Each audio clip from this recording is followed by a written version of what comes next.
Racist cops attack a black man in court without knowing he's a lethal army commander, and the tables turn instantly. If you believe no black man should ever be attacked, especially in a courtroom, hit that subscribe button now. Thorne stepped forward and laid a pair of handcuffs on the edge of the desk. They clicked against the wood.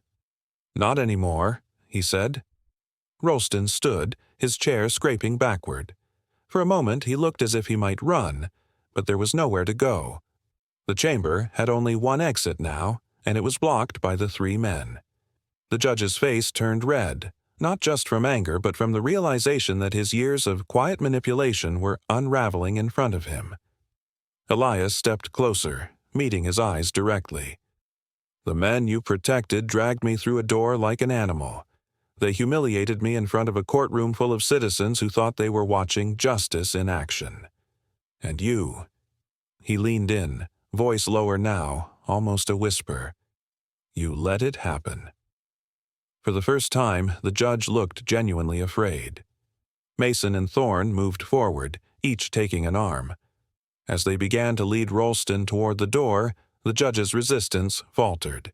His weight sagged, his pride deflated. Outside the chamber, footsteps echoed, security waiting. Media might follow. But for now, only silence accompanied his slow, reluctant walk toward justice. Elias remained behind for a moment. He looked around the room. The chamber, though elegant, now felt smaller, almost fragile. A place where verdicts had been shaped, where lives had been altered with the stroke of a pen. And yet, it had all rested on one man's willingness to hide the truth. His eyes drifted to the judge's seat. Heavy, carved, imposing. He walked to it and stood still. For a second, maybe two, he allowed himself to take the seat, not out of ego, but reflection. The leather was warm, the armrests smooth from years of use. From here, the entire room looked different. The silence here was not peaceful. It was heavy with the weight of decisions, many unjust, many irreversible. "No one is above the law," he whispered to himself. A month later, Westmore had changed.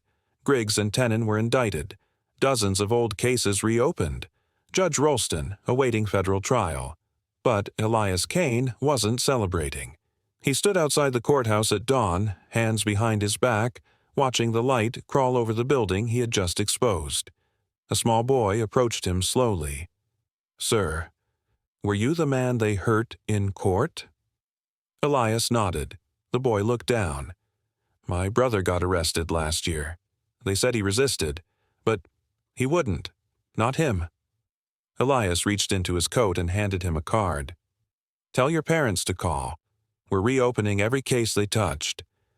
The boy smiled faintly.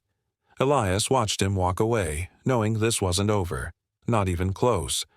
He glanced once more at the courthouse, then got into his car. His phone buzzed. New lead. County prosecutor linked. Elias started the engine. No headlines, no applause. Just the road ahead, and one courtroom at a time. They thought he was defenseless. He was the deadliest man in the room. If that moment gave you chills, subscribe and stand with power. The town of Westmore was the kind of place where nothing unexpected ever happened. The courthouse, a square sandstone building with a flag that barely fluttered, was the crown jewel of its order. Inside, the air was stale with routine. Clerks shuffled papers, lawyers checked their watches, and the same familiar faces sat in the gallery. But on this morning, something hung in the air, a tension that had no name but made people glance at the door more than usual. When the tall man entered, no one gave him more than a passing look. He wore simple slacks and a weathered gray coat, his hair trimmed short, his stride steady but unassuming. A plain man with an old folder under his arm. Nothing about him screamed importance until you looked closer. His eyes were focused, sharp, scanning the room not with curiosity but with quiet purpose. His name was Commander Elias Kane. But no one here knew that. Not yet. He walked to the third bench from the front and took a seat with his back straight, his movements deliberate. He placed the folder carefully on his lap and folded his hands over it, as if guarding something sacred. The courtroom continued on around him. Low chatter, the rustling of legal pads, a deputy calling out case numbers. No one paid attention to the man in the gray coat. No one realized that the folder he held contained sealed federal evidence, detailed notes on police corruption, and a request for a classified warrant. Elias wasn't just here to watch, he was here to confirm suspicions. The name on today's docket was Deputy Marcus Griggs, a known name in local headlines, but somehow always cleared of wrongdoing. Elias had spent months tracking patterns, gathering complaints that had disappeared, reviewing camera footage that had been lost. He was convinced Griggs wasn't working alone, and today he hoped to learn who was covering for him. The judge hadn't entered yet. A bailiff was organizing paperwork at the front. A young man in a tan hoodie whispered to his grandmother in the gallery. Lawyers milled about near the jury box arguing about pre-trial motions. No one noticed that Elias had been quietly watching everyone for the past 10 minutes, taking mental notes, scanning behavior, watching who talked to whom. He wasn't there for the court's performance. He was watching the cracks. From the far corner, 2 uniformed officers made their way toward the middle of the courtroom. Deputy Griggs, stocky, pale with a square jaw and cold gray eyes, walked with a swagger. Next to him was Officer Tennant, younger, taller, but no less sharp-edged. Their conversation halted when they spotted Elias sitting alone. Griggs narrowed his eyes. He didn't recognize the man. And in his world, strangers sitting quietly often meant problems. Griggs nudged Tennant. "Who's that?" Tennant glanced over. "Don't know. Doesn't look like a lawyer." "Looks like he wandered in from the wrong room," Griggs muttered, already moving forward. As they approached, Elias turned slightly but didn't stand. He met Griggs's gaze calmly, almost curiously. "You don't belong here," Griggs said bluntly, his voice low but edged with challenge. "I'm here for the hearing," Elias replied. His voice was calm, deep, unwavering. Griggs smirked. "This isn't open seating. You got paperwork?" Elias held up his folder without opening it. "I have what I need." That answer didn't sit well. Griggs's tone sharpened. "Let me make this clear. You either tell me who you are, or you leave. Now." "I'm not leaving," Elias said, "and you're making a mistake." Tennant stepped in, hand resting on his belt. "You think we're just going to let you sit here and play games?"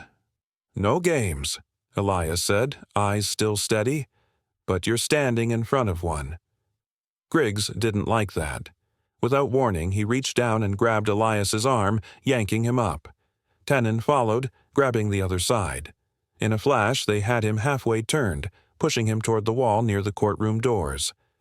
The benches creaked as people stood up in confusion. A woman gasped. The young man in the hoodie pulled out his phone. "Hey, he didn't do anything," someone called out. "Sit down," a bailiff shouted back, but the courtroom was no longer under control. The judge entered just in time to see Elias shoved against the wall. "Order! Order!" he shouted, banging his gavel. But the chaos had already begun. As the officers yanked Elias toward the back hallway, he didn't resist. He didn't shout. He just stared at the camera mounted in the corner of the courtroom, the red light blinking steadily. The courtroom had gone silent. Even the judge seemed frozen, unsure whether to intervene. Griggs shoved Elias into a small holding room and slammed the door behind them. "You people always pushing your luck," Tennant muttered, pulling out his baton. "We'll teach you respect." But Elias, still calm, looked around the room and noted every exit, every object that could be used as a weapon, every angle of vision. When Tennant stepped closer, Elias moved with blinding speed, disarming the officer, spinning him into the wall and locking him into a chokehold before Griggs could react. Griggs reached for his radio, but Elias kicked it aside and pinned him to the floor. "I didn't come here for a fight," he said coldly, "but I don't run from one either." Just then, Elias opened his folder and pulled out a laminated badge. The color drained from Griggs' face. The words, Department of Strategic Recon, Classified Field Operative, stared back at him. But it was already too late. The camera in the courtroom had captured everything, and a copy had just been automatically uploaded to a private server Elias had set up in advance. A low murmur swept through the courtroom like a sudden breeze before a storm. Whispers turned to gasps as everyone tried to make sense of what they had just witnessed. Commander Elias Kane, calm, composed, and silent just moments earlier, had been dragged away by two uniformed officers like a common criminal. The silence was deafening. Every person in the gallery felt the weight of the moment settle over them, their eyes flicking toward the judge, then the door Elias had been pulled through. The tension clung to the walls like humidity. A young man in the back, barely in his 20s, wearing a faded denim jacket, stood up. His voice cracked through the quiet like a whip. "They attacked that man for nothing," he shouted, pointing toward the hallway. His words carried weight, not just because they were true, but because they echoed what everyone else was thinking but didn't dare say aloud.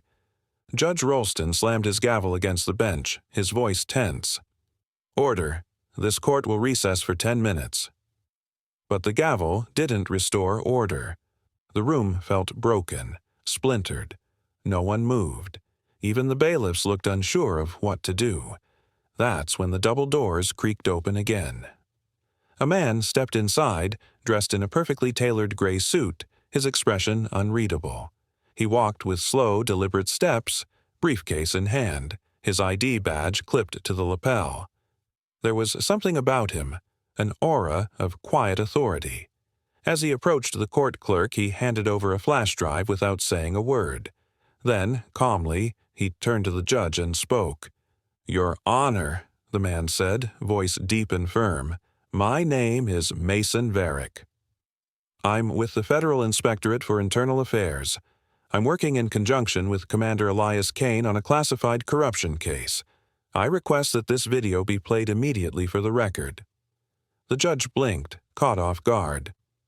"Mr. Varick, I haven't been informed of any federal operation related to this hearing." Mason's tone didn't shift. "There's a reason for that. This operation was compartmentalized to avoid leaks. We had reason to believe someone inside this courthouse might be compromised. Sir, the video will explain everything." The clerk, who had been frozen with the flash drive still in hand, finally moved toward the monitor. Fingers trembling slightly, he inserted the drive and tapped a few keys. The courtroom lights dimmed slightly as the screen at the front flickered to life. Every head turned, every breath was held. The footage began with wide-angle surveillance from the courtroom earlier that morning. The camera caught Elias Kane entering, walking quietly, sitting near the back. The timestamp verified it, just minutes before the hearing was to begin.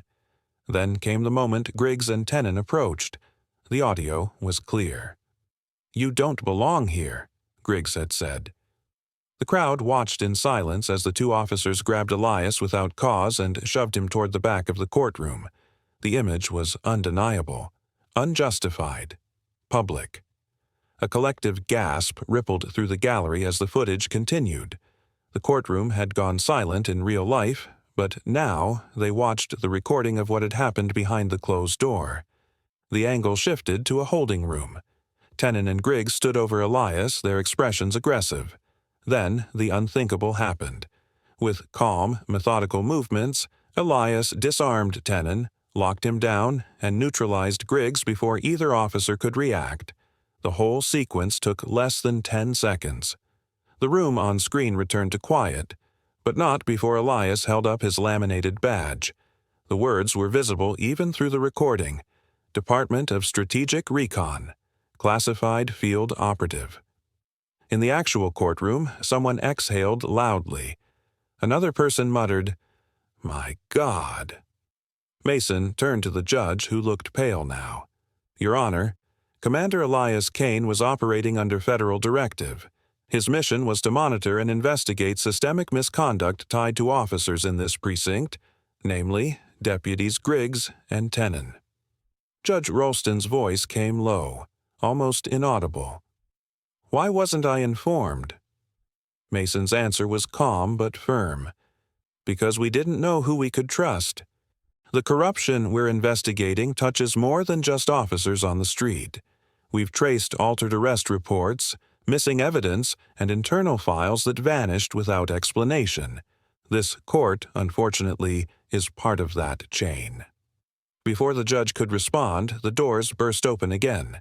2 uniformed officers entered, each with a prisoner in tow. Tennant stumbled in first, hands cuffed behind his back, eyes wild with confusion and shame. Behind him came Griggs, his face bruised, his shirt rumpled, walking stiffly as though the floor beneath him might fall away. Gasps and murmurs broke out again. Someone stood up in the gallery. "That's justice right there," they whispered, and then, from behind them all, Elias Kane entered. His posture straight, eyes sharp. The room erupted, some in shame, others in admiration. Only those who stand with black strength and justice will subscribe. Real ones know true power stays quiet until it doesn't. The next day, Westmore's courthouse became the center of a media storm. But Elias stayed away from the cameras. He was never one for fame. His job was always quiet, strategic. At a small security office off Main Street, he met with Mason and another agent named Thorne. They reviewed a new set of documents, bank transfers, manipulated body cam footage, and reports from anonymous officers who had been silenced. Elias had a clear objective: expose the entire ring, not just the officers who touched him. The corruption ran deeper. Evidence showed that Griggs and Tennant had destroyed complaint files, altered arrest records, and planted false evidence to justify multiple arrests over the past 2 years. But Elias also uncovered something darker. There was a judge involved. Someone in the courthouse had been protecting them, making key cases disappear. Mason leaned forward. "You're sure it's Rolston?" Elias nodded. "Too many sealed records. Too many quiet dismissals. He's not just turning a blind eye. He's a part of it." Thorne placed a hidden mic and recording device in a custom cufflink. Elias smirked. "Let's see if the judge still recognizes authority when it's not wearing a badge." The heavy oak door to Judge Rolston's private chambers shut behind Commander Elias Kane with a quiet but firm click. The sound echoed softly in the paneled room, where time seemed to move slower, and the air was heavy with the scent of aged leather and wood polish.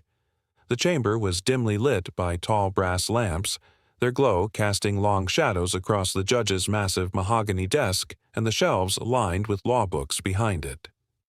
A soft hum from the overhead vent was the only other sound, until Rolston looked up. He didn't rise, he didn't smile, but his brows lifted, registering surprise. "Commander Kane," he said, voice measured, cautious. "What an unexpected Imanu."